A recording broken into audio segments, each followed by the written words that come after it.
기도 전에 성경 말씀이 해결된다는 곳인가요? 네, 맞습니다.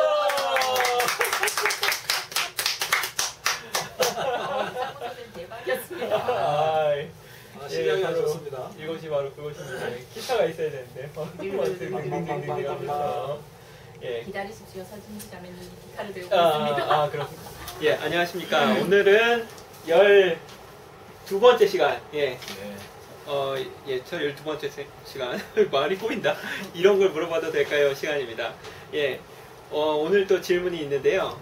우리 작은샘님께서 인간은 무엇으로 구성이 되는가? 그것을 질문해 오셨습니다. 그래서 저희가 특별히 때마침 저희 그 교회, 대국교회에 대제학이라고 일컬어지는 그분을 특별히 초빙해 오려고 했는데 대제학이 우리 멤버였습니다. 스텝이었습니다. 대제학님께서 말씀해 주시도록 하겠습니다. 명쾌하게. 뜨니까 기분이 좋네요. 네. 이상무 선생님. 작은쌤님의 질문에 대해서 윤자진 형제님하고 서순진 자매님께서 동영상으로 화답을 하셔야 되는데 제가 오늘 대신하게 됐습니다.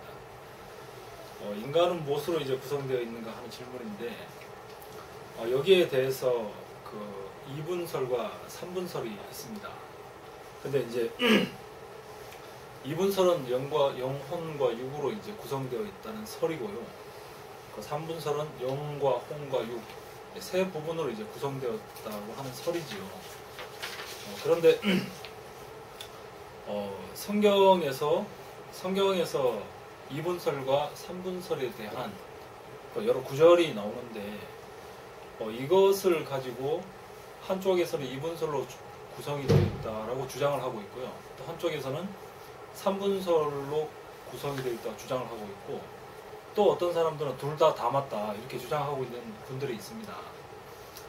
그런데 2분설과 3분설에 대해서 어느 한쪽을 주장할 것이 아닌 것이 사도 바울 같은 경우에는 2분설과 3분설을 다 사용하신 분이 됩니다. 그래서 어느 한쪽을 일방적으로 주장하는 것은 사도 바울님을 잘 모르고 하시는 말씀이 아닌가 싶고요.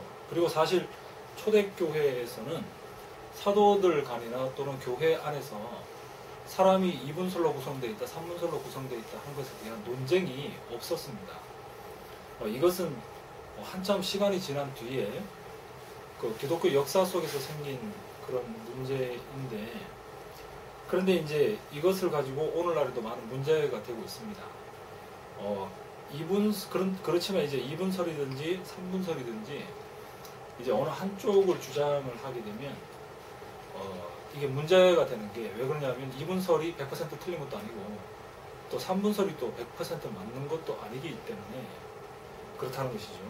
그렇지만 이제 성경에서는 분명히 다 양쪽이 나오기 때문에 어느 한쪽이 일방적으로 틀렸다고 할 수 없는 문제죠. 그리고 이제 일방적으로 이제 한쪽이 틀렸다고 또는 한쪽이 맞다고 주장을 하게 되면 반대로 상대방은 이제 틀린 쪽이 되는 것이니까 문제는 이제 분열이 생길 수밖에 없다는 것이죠. 같은 예수를 믿는 같은 기독교인으로서 이제 분열이 생길 수밖에 없고 이것이 이제 극단적으로 가게 되면 또 사람을 이제 죽이게 되는 권력을 쥐게 되면 사람을 죽이게 되는 그런 경우가 이제 생긴다는 것이죠. 그러니까 이것은 기독교 역사가 지금까지 이제 증명하고 있는 그런 역사가 있습니다. 그래서 이제 교회 분열의 역사를 이제 피해 역사라고도 이렇게 말할 수가 있죠. 왜냐하면 분열이 될 때마다 많은 사람들이 죽어나갔기 때문에 그렇다는 것입니다. 그런데 이제 이 영이라는 것이 여기서 문제는 이제 영이거든요. 육에 대해서는 별로 이견이 없어요. 근데 이제 영이 굉장히 중요한데 근데 사실 2분설이든지 3분설이든지 어떤 한 사람을 놓고 그 사람이 한 말이라든지 그 사람의 삶이라든지 그런 것을 분석을 할 때 이것은 영이다, 이것은 혼이다, 이것은 또 영혼이다, 이것은 육이다 이렇게 확실하고 분명하게 갈라놓을 수 없다는 것이죠. 여기에 이제 문제가 있습니다. 이론은 있는데 실제적으로 어떤 한 사람을 놓고 그 사람의 말이라든지 그 사람의 사상이라든지 그 사람의 삶을 2분설로 확실하게 구분을 한다든지 3분설로 확실하게 구분을 해서 이것은 여기까지는 영이고 여기까지는 혼이다 이렇게 할 수 없다는 것이죠. 예, 여기에 이제 문제가 이론은 있는데 실제로 이제 구별하기가 굉장히 어렵다는 것이죠. 그래서 이제 그 영을 표현하는 그래서 이제 문제는 뭐냐 하면 영을 표현하는 사람 영도 물론 중요하지만 그 영을 표현하는 사람이 사실은 더 중요하다고 이렇게 생각이 듭니다. 우리가 이제 이것은 영이다, 저것은 혼이다 이렇게 딱 이렇게 규정을 짓기가 상당히 어렵지만 그 영이 있는 그 영이 이렇게 사람을 통해서 표현이 될 때 사람들이 2분설과 3분설을 주장하는 경우는 사람을 배제하고 이렇게 그 사람의 그 성향을 배제하고 이제 얘기를 하는 경우가 많거든요. 그래서 저희는 그 영도 물론 중요하지만 그 영을 표현하는 사람이 굉장히 중요하다고 그렇게 생각을 합니다. 왜냐하면 사람이 네모난 사람일 경우에 그 영도 네모나게 표현될 것이고 사람이 세모난 사람일 경우에는 그 영도 세모나게 이제 표현이 된다는 것이죠. 네.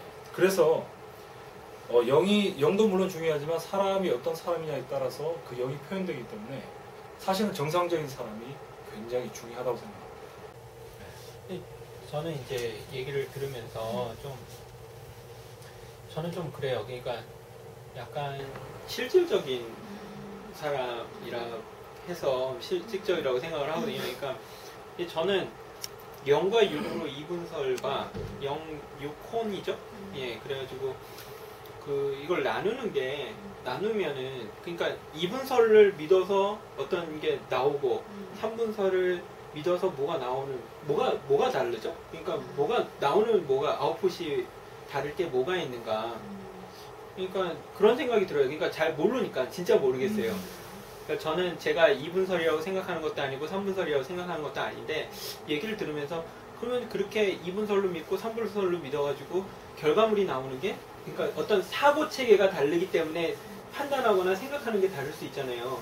그게 뭐가 다를 수가 있을까? 이런 생각이 드는데요. 일단 이제 이게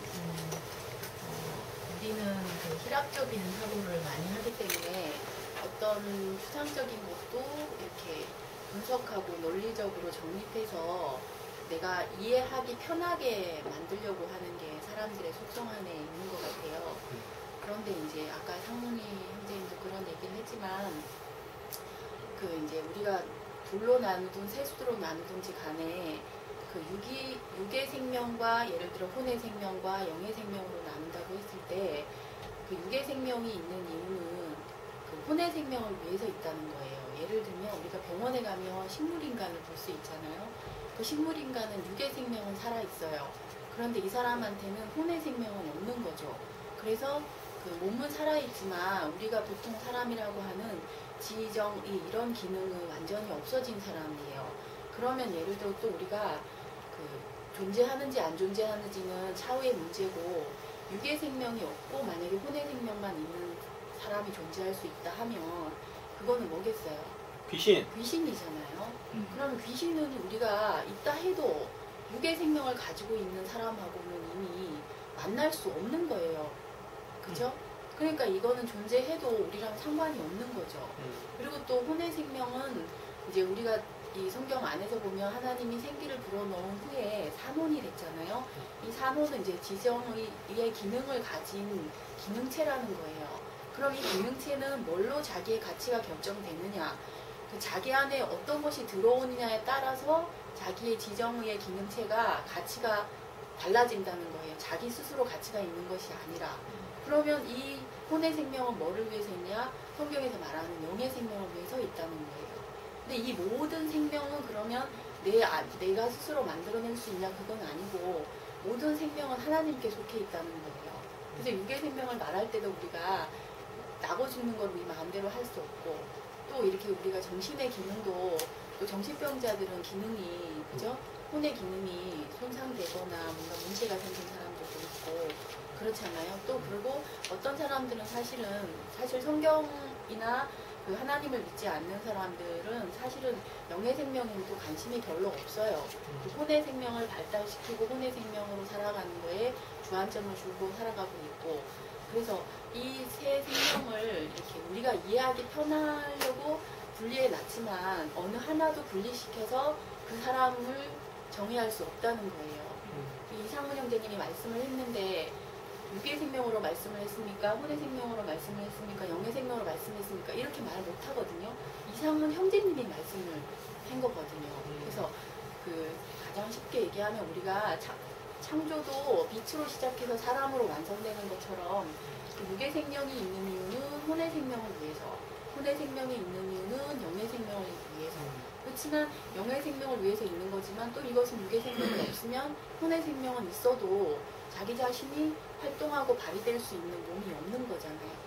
그러니까 이렇게 이해해야 되는 거지. 이게 이분설이 맞냐, 삼분설이 맞냐. 교회에서 이 사람은 이분설로 표현하고 이 사람은 삼분설로 표현하는데 헷갈린다. 이건 사실은 별 의미는 없는 것 같아요.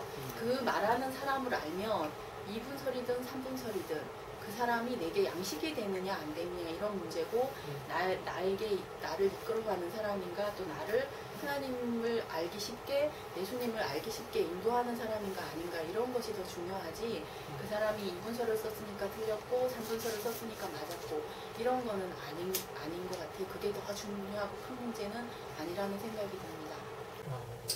이런 것으로 인해서 일부러 싸울 필요는 없죠. 일부 싸우나요? 그런 경우가 많이 있습니다. 인터넷상에 이렇게 찾아보니까 이분설이 굳이 맞다고 주장하시는 분들이 있어요. 그 이분설이 굳이 맞다고 주장하시는 분들은 삼분설을 주장하시는 분들 때문에 그런 얘기를 하는 것이거든요. 그리고 또 삼분설, 거기에 대해서 이제 또 삼분설을 주장하시는 분들은 또 반박을 한다든지 또는 이분설이 틀렸다든지 그렇게 주장을 하는 것이죠. 그 서로 주장하는 것 자체가 분열을 얘기하는 거죠. 만약 예수님 같아서 분열을 했겠나? 주장했겠나? 저는 뭐 그런 질문을 다시 던지고 싶습니다. 대충 이 질문에 답이 됐는지 잘 모르겠습니다. 그렇지만 저는 이분선, 삼분설이 중요한 게 아니고 그 사람으로 봐야 된다. 이렇게 쪼개질 수 있는 게 아니기 때문에 그걸 쪼개서 생각하지 않고 그 사람이 나에게 양식이 되느냐 안 되느냐 그것이 중요하다. 그게 저한테 남네요. 메일 안내 다시 해주세요. 메일 봤습니다. 궁금한 게 있으시면 joajin@naver.com 일로 연락을 주시면 저희가 밑에 자막이 올라갑니다. 해당 전문가를 불러다가, 오늘은 특별히 이상문 형제님께서 그 해당 전문가시기 때문에 저희가 안 불렀지만 해당 전문가를 불러다가 저희가 알려드리도록 하겠습니다. 메일 주십시오. 그러면 오늘 이제 본격적으로 말씀에 들어가기 앞서 이번 말씀의 브리핑, 간단한 브리핑을 듣도록 하겠습니다. 네. 이제 요한복음 8장으로 넘어왔습니다. 그래서 오늘 말씀은 죄 지은 자를 용서하심이라는 제목으로 말씀을 하셨는데요. 이제 목사님이 여기서 말씀하셨던 것처럼 7장까지는 그 생명의 공급자로서의 예수님이 제시되고 있는데 8장 이후부터는 예수님 자신이 생명이 되셨다는 걸로 이제 말씀을 시작하고 있고요. 이 첫 번째에 이제 죄 지은 자를 용서하시면서 죄가 등장하게 되는데 이것이 성경에 후에 삽입되었다. 뭔가 어떤 필요와 의도가 생겨서 삽입이 되었다. 이렇게 이제 말씀하셨는데요. 이제 죄라는 것이 이게 지금 저희가 유대인들의 어떤 배경을 좀 알 필요가 있는데, 유대인들은 모든 문제가 발생했을 때 그것이 죄 때문에 생긴다는 생각이 있고, 그 죄를 이제 우리도 세상에서 죄를 지면 법으로 처리하듯이 유대인들은 죄를 율법으로 처리하는 게 그들의 전통이었습니다. 그래서 오늘 이제 죄 중에서 간음죄를 가지고 이게 이제 신명기에 나오는 근거를 두고, 신명기에 보면 이제 약혼한 자가 성업 중에 간음을 당했는데 소리를 치지 않으면 돌로 쳐서 죽여야 된다, 이런 구절에서 나오고 있는데요. 이 간음죄를 등장시킨 이유는 그 모든 사람들이 이 죄에 대해서 자유로울 수가 없다는 거예요. 사람으로 태어나면 자라고 2차 성징이 세고 하면서 그 성이라는 것이 굉장히 중요한 문제로 대두되고 있는데, 그래서 이 죄만큼은 모든 사람이 자유로울 수가 없다는 거예요. 그래서 이 문제를 대두시켜서 그 율법으로 여자를 그 죽이려고 하는 사람에 대해서 그 예수님은 이제 이 여자를 살리게 되는 얘기가 나오거든요. 그래서 그 탁월한 해석은 우리가 보통은 그 사람들이 가늠한 자를 살렸다 여기서만 끝났는데, 오늘의 탁월하신 점은 그 가늠한 여자만 살릴 뿐 아니라 그 돌로 치려고 왔던 사람들을 돌려보내면서 그 사람들도 그 율법에 대해서 평생을 살아가는 동안에 한 번이라도 율법에 대해서 죄를 안 지을 사람이 없다는 거예요. 그러면 돌을 쳤을 때 그 사람들은 그 율법으로부터 자유로울 수가 없고 언젠가는 또 그 여자처럼 죽임을 당할 수 있는 상황이 올 수 있는데, 그 사람들에게 돌로 치지 않고 돌려보냄으로 말미암아서 그 여자도 살리고 돌로 치려고 했던 사람도 살리고, 이런 탁월한 한 사람이 지금 등장하고 있거든요. 그래서 이 사람을 제시하면서 그 어떤 사람이 그러면 가늠한 여자도 살리고 돌로 치려는 사람도 살리는가? 그 사람은 그 하나님이 창조하시고 구속하시고 구원하시기 때문에 하나님이 생명을 중요하게 생각하기 때문에 하나님이 살릴 수 있다는 것인데, 구체적으로 이 여자는 오늘 그 예수님으로 인해서 살아난 한 여자로 등장하고 있는 것이거든요. 그래서 이것이 굉장히 중요하다는 거예요. 그래서 이 말씀을 들으면서 여러분들이 왜 이 여자가 예수님을 주님이라고 할 수밖에 없었는지, 분명히 하나님이 아니잖아요. 자기들과 같이 살았던 한 사람인데 이 사람을 어떻게 주님이라고 하고 하나님이라고 하고 구원자라고 했는가, 이것을 여러분들이 아신다면 오늘 말씀을 굉장히 그 맛있게 먹은 것이 아닐까, 저는 이렇게 생각을 합니다. 예, 너무 좋아합니다. 예. 사실 두 번째 문제가 그러니까 둘 다 살리신 이야기를 하려고 했는데, 예, 이야기를 정리를 해주시면서, 예, 다, 둘 분 다 어떻게 살리셨는지 정확하게 얘기를 해주셔서, 뭐, 가늠하다가 잡힌 그 여자분은 뭐, 당연히 율법에 의하면 죽을 뻔한 거니까, 죽을 뻔한 사람을 살리신 거는 뭐, 표면적으로 보이지만, 어째서 유대인들, 돌로 치려고 했던 유대인들도 살리신 걸까? 그거에 대해서는 이야기를 해주신 것 같습니다. 그래서 그 문제 넘어가고요. 세 번째, 여기서 보면은 죄에 대해서 이야기가 나오는데 특별히 간음죄가 나오거든요. 근데 이 간음죄가 특별히 이 성경에서 나오게 된, 그러니까 여러 사실은 죄들이 많잖아요. 사실 그렇죠. 간음죄만 있는 게 아니고 뭐 강도상해, 예, 강도, 상해, 뭐 사기, 도난, 그러니까 뭐 도난죄는 없지. 도난죄는 잊어버린 죄야. 하여간 여러 죄들이 많은데 하필이면 예, 간음죄가 이제, 그러니까 성경은 무엇인가를 우리에게 보여주기 위한 거라고 생각을 한다면, 특별히 이 사도 요한이 간음죄를 이렇게 나타낸 것은, 물론 진짜로 예수님이 지나가시다가 간음죄 당한 그 사건이 있어서 있을 수도 있지만, 우리의 이제 성경 말씀은 그런 하나님의 마음과 뜻으로 된 거기 때문에 과연 왜 간음죄일까? 그거에 대해서 좀 궁금한 생각이 들었거든요. 간음죄가 뭔지 아시나요? 뭐죠? 자기 남편이 예. 다른 남자와 예. 관계를 했다. 간통죄인가요? 그런 맞나요? 여기에 등장하는 걸로는 꼭 이 여자가 간통 같이 이제 하브야의 어떤 그 관계를 맺은 것이 아니고, 그거에 대한 자세한 거는 없고, 여기에 나와 있는 걸로는 이 여자가 성읍 중에 이제 강간을 당하게 됐는데 소리를 지르지 않았다는 거예요. 민수기에 그렇게 이제 나와 있어요. 그래서 목사님은 이제 여기 보통 다른 성경에서는 이 여자를 창녀라고 해석해 놓은 것도 많대요. 그런데 이제 목사님은 그 민수기의 근거를 가지고 오셔서 이 여자는 그 창녀라기보다는, 창녀는 직업이잖아요. 직업 여성이니까 굳이 돌로 치거나 이럴 것이 아닌데 이 돌로 치라 했다 하는 것을 보니까 이 여자는 그 약혼한 사람, 약혼자가 있는 사람인데 이런 문제에 봉착한 사람으로 이제 이렇게 해석을 하셨어요. 그러면서 이제 그렇게 해석하시면서 이제 그렇게 해석하시는 것은 왜 또 그렇게 해석을 하셨냐 하면 사실 우리 사람은 하나님의 배필로 지어졌다는 거예요. 그 하나님의 배필로 지어졌는데 그 하나님의 배필로 지어졌다는 것은 이제 창세기를 보면 우리가 알 수 있는데 그 하나님의 배필로 지어진 사람이 선악과를 먹고 그죠? 선악과를 먹고 이탈하게 되면서 그 전혀 다른 길을 가게 되거든요. 그래서 그것이 이제 하나님에 대해서 하나님의 배필로 지어졌으니까 하나님과 약혼한 거나 마찬가지잖아요. 지어질 때 이미. 그런데 이제 다른 사탄의 게임에 빠져서 꼬셔서 갔으니까 이것이 이제 하나님과 약혼했던 인생이 사탄과 이제 가늠하게 되는 그런 문제로 풀어가시는 거예요. 그래서 이 문제가 율법에서는 그런 여자는 다 돌로 치라고 했으니까 모든 인생은 돌로 쳐 죽임을 당해야 되는 상황에 빠진 거예요. 그럼 이 여자가 구원이 된다면 여기서 이 여자가 인생의 대표자로 등장하는 거죠.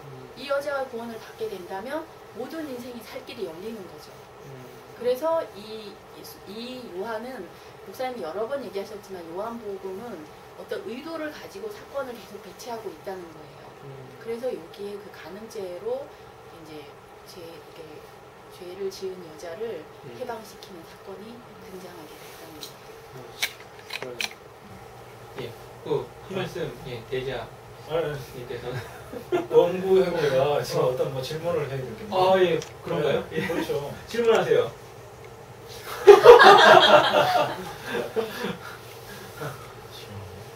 지금 이야기가 통하나요? 간음죄를 했으니까 왜 굳이 여기서 간음죄가 이제 나와야 되는가? 그거에 대해서 이제 얘기를 했죠. 예. 그 질문 뭔 질문을 해야 되지? 권지영제는 이 말씀을 듣기 전에는 내가 가늠한 인생이라는 생각을 해본 적이 있을까요? 그 여자처럼. 그렇죠, 없죠. 그런데 이 말씀을 들으니까 그러면은 그럴 수도 있겠다라는 생각은 드나요? 네. 솔직히. 네. 드는가요? 저 느낌이 오지는 분명하지는 않더라도 일단 논리적으로는 맞잖아요. 하나님의 배필로 지어졌던 사람이 지금 그 선악을 아는 실과를 먹고 사탄을 따라갔다. 그럼 그게 간음이라는 거예요. 양다리 고쳤어요. 그러니까 저는 생각할 때 그런 거보다는 그렇게 하면 좀 안 나올 것 같고 그 주인이 없었는데 그러니까 주인이 없다.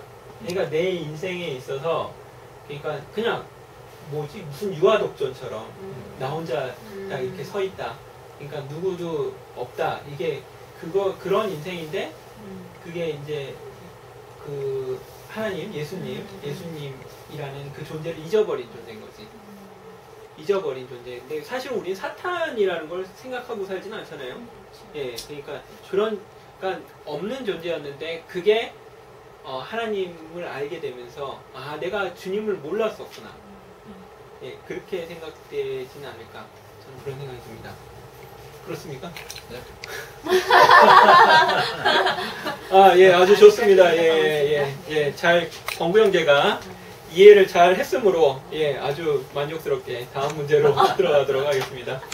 오늘 진도가 잘 나가네요. 예, 아주 좋습니다. 예, 이스라엘의 하나님 그리고 히랍인의 하나님, 히랍의 하나님 이렇게 해서 그게 어떻게 다를까 하는 그런 저는 좀 생각이 들었어요. 이번 주 말씀에 목사님께서 이스라엘의 하나님과 히랍의 하나님에 대해서 이야기 많이 하셨거든요. 혹시 그 권구 형제는 히랍이라는 것이 뭔지 아시나요? 히랍. 잘 모르겠어요. 히랍이라는 거 처음 들어보시나요? 많이 들어봤는데 히랍의 하나님? 히랍이 뭔지 히랍. 히랍인. 히랍. 히랍이 뭐지? 아세요? 저는 지역. 지역. 그러니까 잘 모르는 거지. 네. 히랍이 뭔가요? 히랍에 대해서 설명해 주실. 예. 짜잔. 대제학님께서. 저도 여기에 대해서 저 히랍은 그리스 문화를 얘기를 하죠. 그래서 히랍인 하면 그리스인들을 얘기하는 것이죠. 히랍 문화권이 그리스 문화. 그리스. 그래서 이 사람들은 독특한 취향을 갖고 있어요. 왜냐하면 이 사람들은 어떤 것을 형상화시키는 걸 굉장히 좋아해요. 아, 그래서 그림이 발달하고 조각품이라든지 그런 것들이 발달했고요.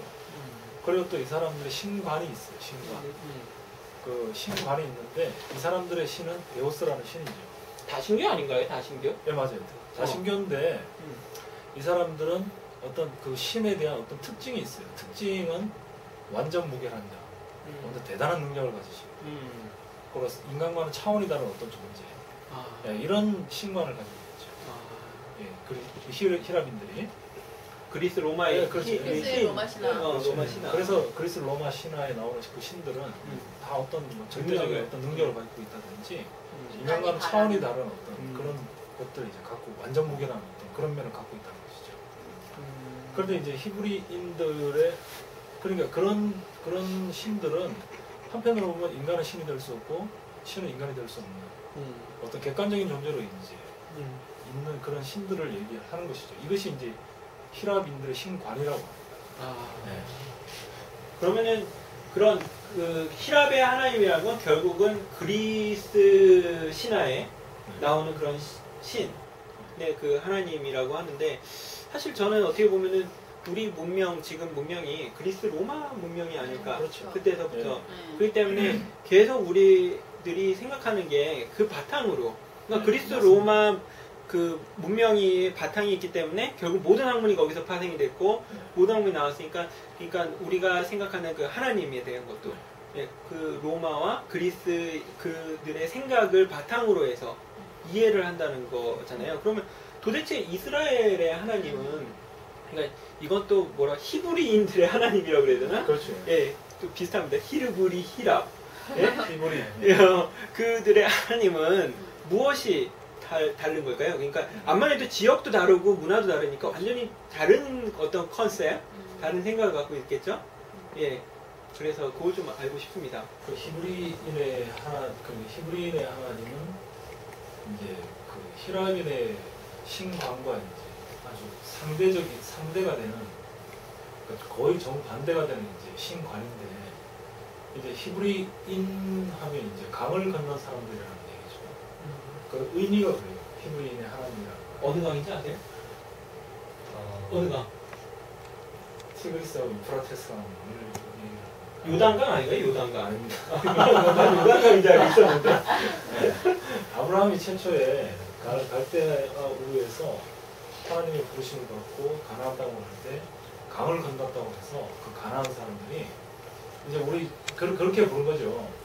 우리 한국 사람 같으면 어떤 뭐 저쪽에 충청도에서 뭐 대구 지방으로 어떤 그 여자분 시집을 왔다. 그러면 우리 한국에서는 그 며느리를 뭐 그 사람을 그때 뭐 그쪽 충남댁 충청댁. 춘천댁 하듯이 예, 그렇게 부르듯이 그 가나안 사람들이 아브라함을 그렇게 불렀어요.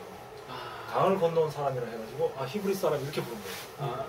근데 이제 이것이 영적인 의미로 강을 건넜기 때문에 세계를 바꿨다. 또 뭐 차원이 달라졌다. 네, 단절이 되었다. 어떤 세계와 차원이 달라졌다 하는 그런 의미로 이제 사용이 된 것이죠. 그래서 이 히브리 사람들의 하나님은 이 사람들은 어떤 추상적인 신이 없고 자기들이 경험한 신을 얘기해요. 자기들이 직접 경험한 신. 그래서 구약 성경에는 하나님의 이름이 수십 가지가 돼요. 네.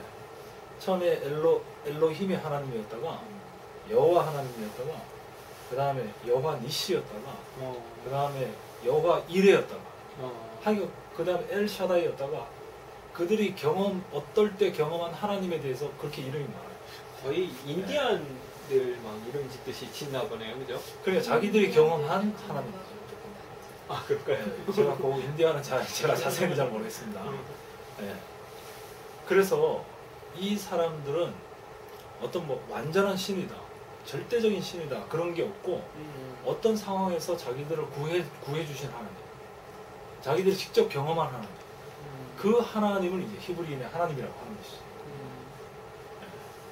이게 이제 왜 히브리인의 하나님과 히랍인의 하나님의 개념이 왜 중요하냐면 오늘날 대부분의 사람들이 하나님을 생각할 때 히브리인의 하나님이 아니고 히랍적 하나님을 생각하고 있다는 것이죠. 예. 그러니까 히랍적 하나님은 성경에서 말하는 그 하나님이 아니라는 것이죠. 예. 이렇게 또 결론을 내릴 수 있습니다. 그렇구나. 히랍적 하나님은 이제 아까도 얘기했지만 우리가 그리스 로마 신화를 거의 젊은 세대나 아니면 거의 대부분의 사람들이 그리스 로마 신화를 다 읽었거든요. 그 그리스 로마 신화에 나오는 이제 신들이 이 히랍 사람들이 대표적으로 생각하는 신관인데 거기에 내용들은 보면 대부분이 뭐냐면 그 인간이 육신을 가지고 살면서 육신이 있어서 해결되지 못하는 문제들을 해결할 수 있는 신들을 다 만들어서 아까 사문 형제가 얘기했지만 히랍 사람들의 특징은 형상화시키는 것을 아주 탁월하게 잘한다고 했잖아요. 그래서 자기네들이 이렇게 됐으면 좋겠다는 어떤 희망, 소망, 뭐 이런 능력을 가졌으면 좋겠다. 뭐 싸워서 절대로 지지 않는 사람이 되고 싶다 이러면 싸움을 잘하는 사람. 바다에서 바다에 나갔는데 절대로 배가 빠지지 않게 하는 포세이돈. 뭐 이런 식으로 자기네들이 어떤 육신의 한계를 가지고 있어서 해결되지 못하는 문제들을 해결해 줄 수 있는 신들을 갈망했다는 거죠. 그런 거에 비해서 이제 이스라엘이 경험한 하나님은 전혀 다르죠. 왜냐하면 지금 여기서 문제가 되는 게 뭐냐면 왜 히랍인의 하나님과 히브리인의 하나님이 왜 이렇게 우리가 이제 언급을 해야 되냐면 지금 여기서 이 가늠한 여자를 살리는 분이 누구냐? 이 율법에 의해서 정죄받고 있는 이 여자, 그래 돌로 쳐서 죽임을 당할 수밖에 없는 이 여자, 이 죽게 됐어요. 죽게 됐는데 이 여자를 하늘에 계신 하나님이 살리는 거예요. 안 그러면 우리 앞에 있는 한 사람이 살리는 거예요. 그 문제죠.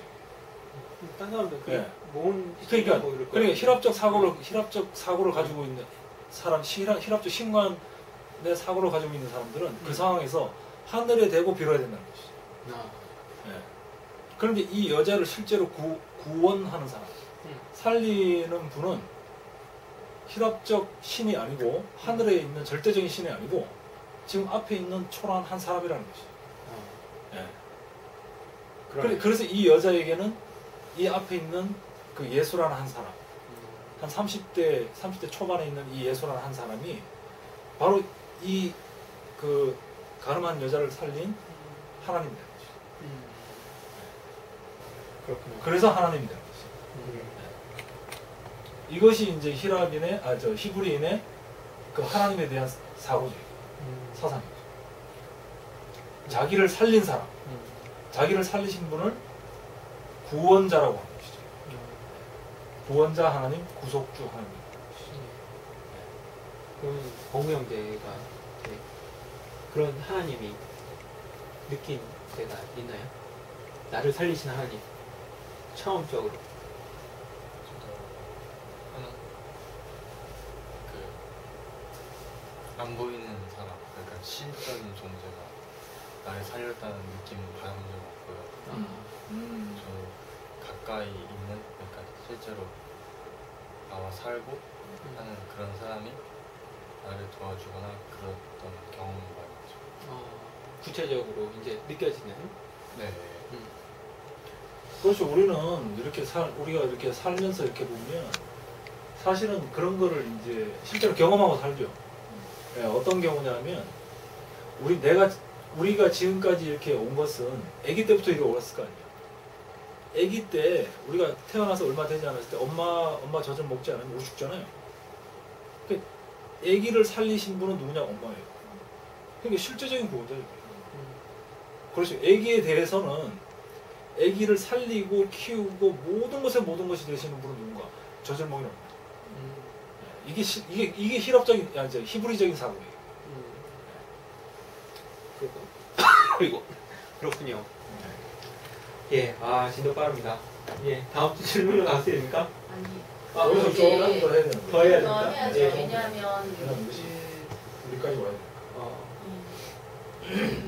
이제 사문 형제 계속 얘기했지만 그 구약에 보면 이제 그 모세가 당신은 누구라고 할 거야 하니까 이 여호와께서 나는 I am 해서 나는 이다이신 하나님이다 이렇게 얘기를 하는 장면이 나오면서 실제로 이제 이 이스라엘 사람들이 애굽에서 종살이를 하고 있었잖아요. 근데 이 사람들이 절대로 거기서 자기들의 능력이나 자기들의 어떤 걸로는 풀려날 수 없었는데 그때 이제 나는 해방이다 하는 여호와가 와서 이 사람들을 완전히 해방시켰거든요.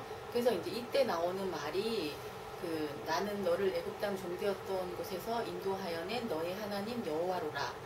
이렇게 해서 여기에 이제 여호와 안에 그 구원자로서 여호와라는 이름이 이제 불려지게 되는 거거든요. 그러니까 이 사람들한테 이 경험이 있기 때문에 그 제자들이 그 경험을 그 이스라엘 안에 있는 어떤 경험을 통해서 그 예수님이 자기를 도저히 나올 수 없는 어떤 곳에서 자기를 끌어냈을 때 예수님에 대해서 나의 하나님이다 하는 것이 너무 자연스러운 거예요. 우리한테는 이 완전 무결한 하나님이 있기 때문에 누구를 하나님이다 부르는 것은 굉장히 뭔가 이렇게 좀 그렇게 부르면 안 될 것 같은, 그러면 하나님을 뭔가 낮추는 것 같고 경시하는 것 같은 이런 사상이 있다는 거예요. 근데 이 사람들은 아까 말씀했던 것처럼 계속 경험되어진 하나님, 내가 어둠일 때는 빛이 되고 내가 죽음일 때는 생명이 되고 이렇게 내한테 그렇게 오는 분이 있으면 그 사람을 구원자라고 부르고 주님이라고 부르는 것이 너무 당연하게 되어 있는 사람들인 거예요.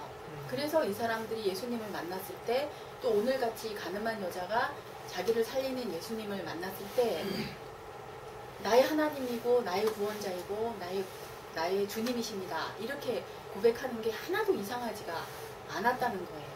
근데 이것을 모르면 이제 우리도 만약에 내가 아주 나로서는 해결할 수 없는 상황에서 나를 해결해 준 사람에 대해서 내가 나의 주님이십니다. 이렇게 얘기하면 어떤 사람들은 그 말이 굉장히 걸림이 되는 거죠. 그런 경험이 없으면. 그러니까 이제 이게 이 사고가 굉장히 중요한데 오늘날 이제 이런 질문을 할 수가 있는 것이죠. 지금 하나님 어디 계십니까? 이렇게 얘기할 수 있는 것이죠. 그럼 대부분의 사람들이 저 하늘에 내 내 마음에 네 마음에 그럼 이건 다 틀렸다는 것이죠. 지금 하나님은 어디에 계시는가? 그죠? 지금 하나님은 그의 몸된 교회 안에 있다는 것이죠. 이게 정통이죠. 하늘에 있는 것도 아니고 내 마음, 네 마음에 있는 것도 아니고 지금은 예수 그리스도가 그 부활승천에서 나타난 그의 몸으로 나타난 교회 안에 있다는 것이죠. 그래 하늘이 아니야. 하늘 우주 이런 게 아니죠. 그래 교회 안에 계시는 하나님이 정통 하나님이라는 것이죠. 이게 히브리 사고예요. 왜 그러냐면 구약을 이렇게 구약에 있는 모든 걸 봐서도 하늘에 있는 하나님을 찾은 적은 아브라함, 이삭, 야곱, 그 다음에 요셉, 그 창세기 앞에 나왔던 그리고 성막이 지어지기 전까지 하늘에 계신 하나님이 말씀하셨다는 것이 계속 나와요. 그런데 성막이 지어지고 난 이후부터는 하늘에 계신 하나님이 아니고 성막 안에 계신 하나님입니다. 이제 그래서 그 사람들은 하늘에 있는 하나님을 찾는 것이 아니고 반드시 성막 안에 지성소에 가서 하나님을 만났던 것이죠. 그 사람들은 이게 실제거든요. 그래서 이스라엘 사람들은 성막 안에서 성전 안에서 계속 그렇게 만났던 하나님인데 그러면 신약은 왜 이렇게 구약에서 신약으로 이렇게 바뀌어 왔는가? 그 하나님을 만났던 성막이 예수님 자신이랍니다. 그래서 예수님 자신을 여기서 이제 물질에서 육체로 이제 인격으로 넘어오는 것이죠. 그래서 예수님을 만났던 그 사람이 누군가? 바로 히브리적 사고를 가지고 있다. 이게 진짜 정통 히브리적 사고라는 것이죠.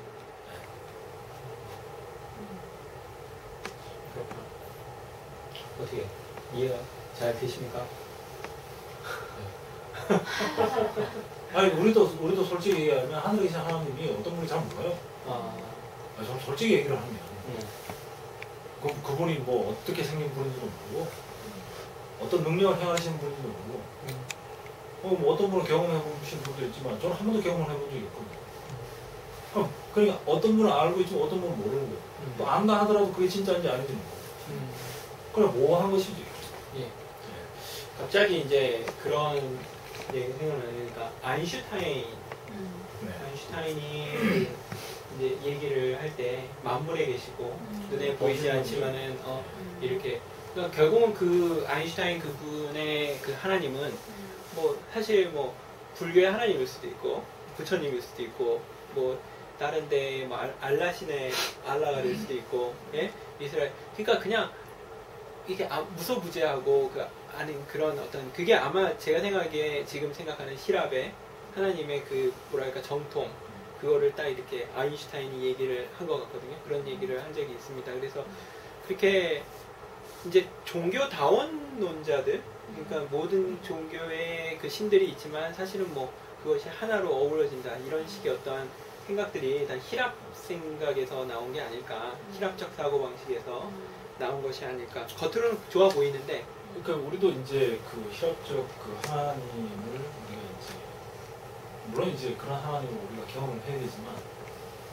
그 우리가 경험할 수 없는 우리를 초월한 그 하나님에 대해서도 부인하는 건 아니지만 제가 확실히 모르지만 그래도 그거는 믿습니다. 네. 그래도 뭐 처음에는 저는 이제 완전 무신론자였거든요. 그런데 지금은 이렇게 교회 안에서 그리고 형제 자매들을 통해서 말씀을 통해서 하나님을 이렇게 경험하다 보니까 이 하나님이면 우주도 창조했겠구나 하는 그냥 그런 신뢰가 가요. 믿음이 가요. 근데 이거는 순전히 주관적이죠. 네. 순전히 주관적이니까 이 주관적인 믿음은 제가 다른 사람에게 강요할 수 없는 거죠. 그냥 저희 주관적인 거죠. 갑자기 이제 얘기를 들으면서 이게 귀납법이냐 면역법이냐 뭐 이런 생각이 드네요. 그러니까 이 위에서부터 우리 컨셉에 그러니까 하나님이라는 분은 무소부재 뭐 전능하고 하늘에 계시고 이런 개념에서 나로부터 내려온 건가, 아니면 내가 이렇게 하나씩 이렇게 아까 전에 말씀했듯이 경험되어지고 알아지고 하는 걸로 해서 위로 올라가는 하나님이다. 뭐 그런 식으로 저는 이렇게 받아들여지네요. 예. 네, 그럴 수도 있습니다. 예. 예. 그러면은 더 이야기를 진행할까요? 아니면 다음 문제로 넘어가죠. 다음 문제로. 본부 예. 현재 넘어가도 되겠나요? 네. 예. 공연 재미 없어지는 거 있습니다. 예. 요번 주에 목사님께서 무슨 말씀하셨냐면 그러니까 성경에 나오는 사람들이 사실은 나를 대표하는 사람들이다 라는 얘기를 하거든요.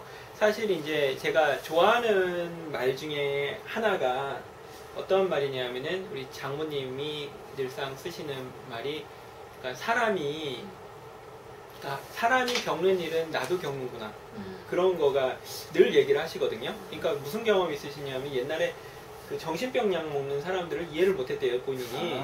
그런데 그런데 자신이 어떤 호르몬 저하증에 호르몬증에 의해서 이렇게 사람이 이상해지니까 그 모 형제님은 정신병원 가라고 그러던데 김모 형제님께서 정신병원 가라고 이렇게 했다고 그러는데 그 호르몬 불균형 문제인데. 그런데 이제 못 찾으니까 그래가지고 맨날 잠을 못 자고 막 그래가지고 자기가 본인이 이제 정신병 약도 먹고 하는 자기 보면서 자기가 전에 정신병 약을 왜 먹어?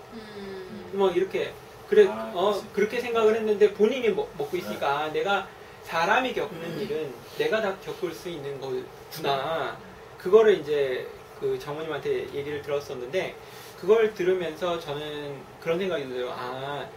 내가 다른 사람들을 이해할 때 좀 뭐라 그럴까 이렇게 관대함이 좀 생기더라고요. 그러니까 내가 왜 저래 저 사람? 도대체 왜 저러는 거야? 그렇게 하는데 그게 아니고 나도 그런 일을 겪고 내가 똑같은 환경이 다른 어떤 환경에서는 그런 모습들이 나올 수가 있는 자신이구나. 그런 생각이 들더라고요. 그래서 다시 문제로 들어가면 성경에서 나오는 사람이 나를 대표하는 인물이다라고 얘기를 하셨는데 그런 경험들이 개인적으로 어떠한 사람을 보면서 어떤 것을 느꼈다. 그것들을 한번 좀 들어보고 싶습니다. 범부 형제. 특별히 성경에서 본인이라고 생각이 되어졌던 인물.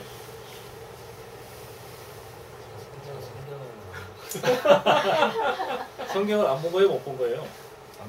안 본 거. 안 본 거예요? 특별히 없나요? 그런데? 좀 말씀 좀 해주세요. 롤 모델. 어떤 많은데 아브라함, 요셉, 야곱. 보통 야곱 많이 닮았다고. 꼭 성경 인물이 아니더라도 저 사람이면 내가 따라갈 만하다. 그러면 저 사람 그런 거 있나요? 롤모델?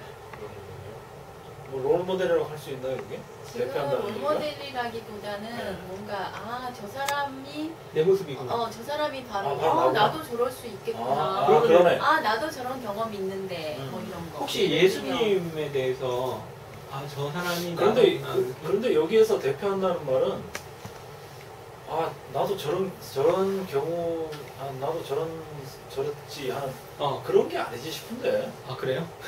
아니 이제 예를 들면 대표한다는 얘기는 아브라함 이제 경험 안에서 일치될 수도 있고 또 아니면 다른 의미도 될 수 있는데 예를 들면 이제 우리가 아브라함을 되게 막연하게 생각하다가 목사님이 이제 아브라함이라는 것은 이제 본토 친척 아베 집을 떠나서 누군가의 부름을 받아서 왔다 이러면 그때 우리가 보통 교회에서 저 사람은 내 아브라함이에요 이렇게 표현할 때 그 말들이 그 사람이 꼭 그때 옛날에 살았던 아브라함이라서 그 말을 하는 게 아니고 그 아브라함과 똑같이 나를 누군가 불러내준 사람이기 때문에 그 사람을 아브라함이라고 부르는 거. 뭐 그런 건 경험 있잖아요. 그죠? 뭐 예를 들면 공구 형제는 교회랑 전혀 상관없이 살았는데 엄마가 교회를 데려왔어. 아브라함이. 그러면 엄마가 아브라함의 역할을 한 거니까. 그럼 아브라함 경험 안에서 발견될 수도 있고. 뭐 이런 얘기를 지금 물어보는 것 같아요. 의도가. 그렇죠. 맞죠? 예.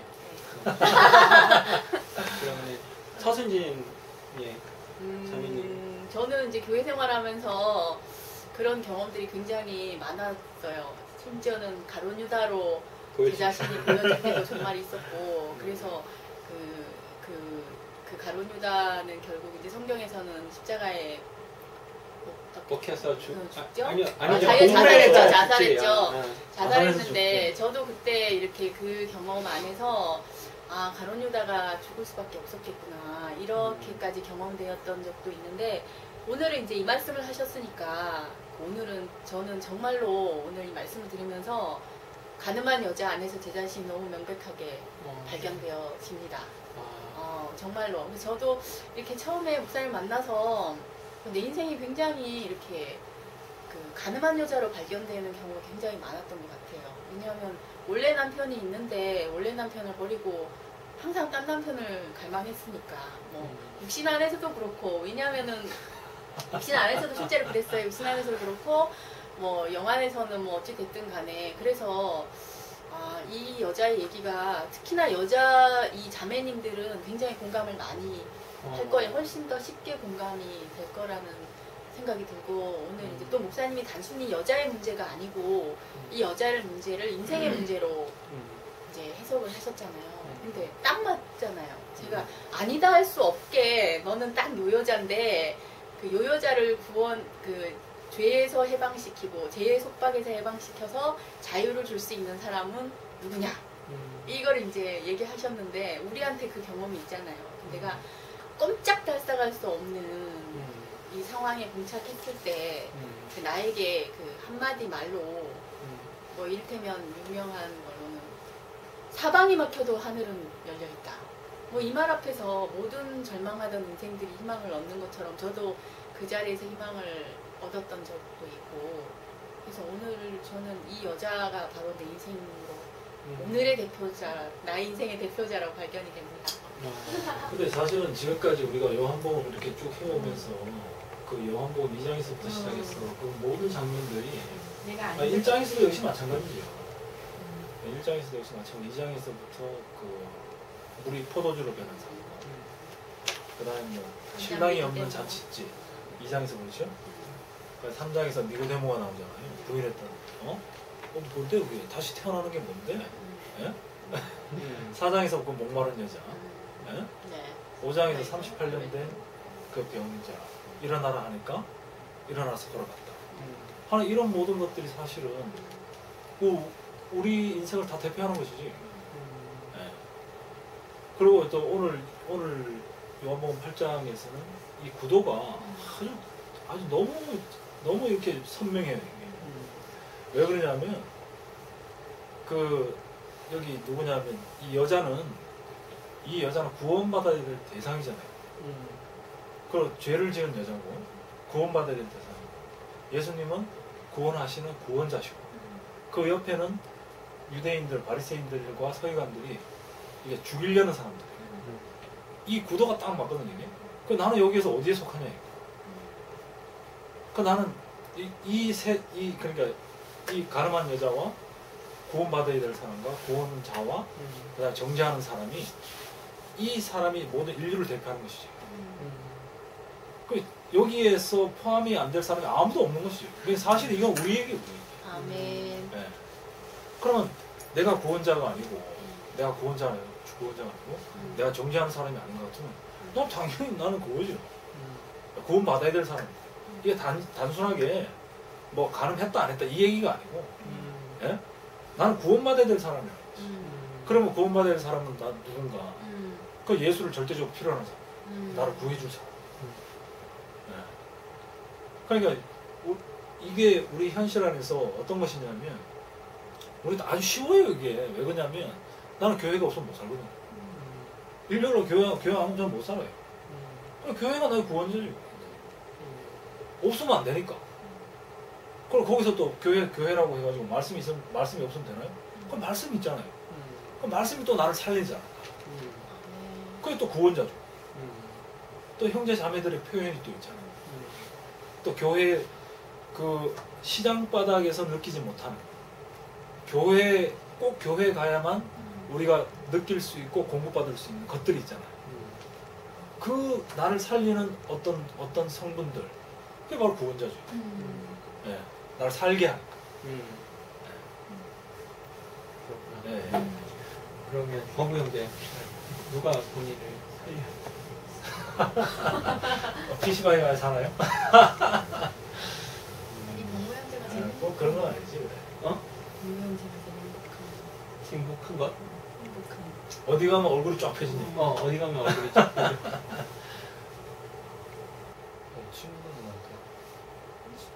친구들이랑 놀 때? 현재는 좀 많은 그런 성향이 많다는 얘기죠. 친구들 있고. 우리 다 옛날에 다 그랬지. 뭐. 네. 그렇구나. 친구가 중요할 때. 그렇구나. 지금 현재 친구가 그게 친구는 아닌 거죠? 그러니까 친구가 아주 광범위해요. 요 시간에는 우리가 친구니까. 웃네. 어쩔 수 없지만. 얼굴이 활짝 펴지네. 예, 아주 좋습니다. 어떻게 범구 형제가 궁금했던 것들이 해결이 됐는지 모르겠어요. 우리가 궁금하다고 생각하고 하는 것들이 범구 형제가 질문이 됐는지 대답이 됐는지 모르겠습니다. 이런 거 궁금하세요 하는 거 아닌가 모르겠어요. 예. 앞으로 범구 형제가 궁금해할 것 같다는 걸로 그 질문을 뽑아서 한 2년 후에 궁금할지 모를 내용을 저희가 찢어냈습니다. 예, 좌우간 범구 형제가 2월 13일 군대에 갑니다. 예, 많은 분들 2월 13일 군대 가니까 위로해 주시고요. 그 전에 보고 싶은 거 많이 봐주세요. 많이 봐주시고 뭐 평소에 먹고 싶은 것도 많이 있다고 며칠 전에 어저께 와가지고 혼자서 피자 시켜 먹고 그러더라고요. 그래서 저는 혼자서 먹었어? 범구 형제 옆에서 우동 먹으려고요. 항상 붙어 있으려고. 먹고 싶은 거는 돈 안 아끼고 먹겠다고 해가지고 아주 좋습니다. 그래서 많이 관심 가져주시고 먹을 것도 좀 사주시고 했으면 좋겠습니다. 오늘 목사님 말씀을 이제 정리하면서 가늠한 여인을 봤습니다. 그 가늠한 여인이 나로 발견이 되어지고 그리고 나로 발견이 되어질 때 정말 구원자이신 예수님이 나의 구원자로 보이게 됩니다. 그것이 정말 그냥 우리 머릿속에서 그냥 예수님, 하나님 뭐 이게 아니라 정말 내 인생을 실질적으로 구원해 주신 그리고 실질적으로 나를 살리신 그것이 히람의 하나님이고 히브리인의 하나님이다. 그것을 또한 알 수 있었습니다. 다음 시간에는 목사님의 더 좋은 말씀을 가지고 찾아뵙도록 하겠습니다. 질문 있으시면은 질문해 주시면은 저희가 끝까지 책임지고 답변을 해드리도록 하겠습니다. AS 되니까 작은 샘님께서 이게 질문이 답이 안 된다 싶으면은 다시 메일을 보내주세요. 저희가 다시 준비하겠습니다. 그러면 다음 시간에 또 뵙도록 하겠습니다. 지금까지 시청해 주셔서 감사합니다. 이제 다 됐지? 무릎 하기 전에 대답이 됐습니까? 깔끔하게 끝났습니다. 예. 아이, 알았어.